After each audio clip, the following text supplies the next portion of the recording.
What is proof, and why is it so important in mathematics? Proofs provide a solid foundation for mathematicians, logicians, statisticians, economists, architects, engineers, and many others to build and test their theories on. And they're just plain awesome. Let me start at the beginning. I'll introduce you to a fellow named Euclid. As in, here's looking at Euclid. He lived in Greece about 2,300 years ago, and he is considered by many to be the father of geometry. So if you've been wondering where to send your geometry fan mail, Euclid of Alexandria is the guy to thank for proofs. Euclid is not really known for inventing or discovering a lot of mathematics, but he revolutionized the way in which it is written, presented, and thought about. Euclid set out to formalize mathematics by establishing the rules of the game. These rules of the game are called axioms. Once you have the rules, Euclid says you have to use them to prove what you think is true. If you can't, then your theorem or idea might be false. And if your theorem is false, then any theorems that come after it and use it might be false too.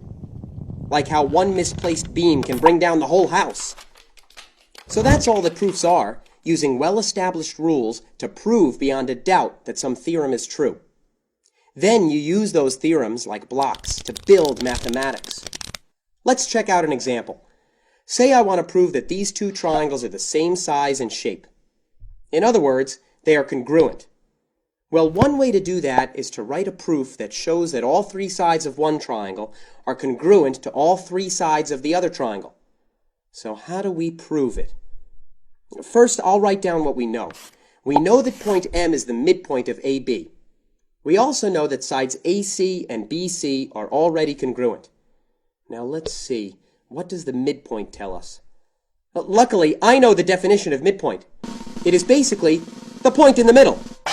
What this means is that AM and BM are the same length since M is the exact middle of AB. In other words, the bottom side of each of our triangles are congruent. I'll put that as step 2.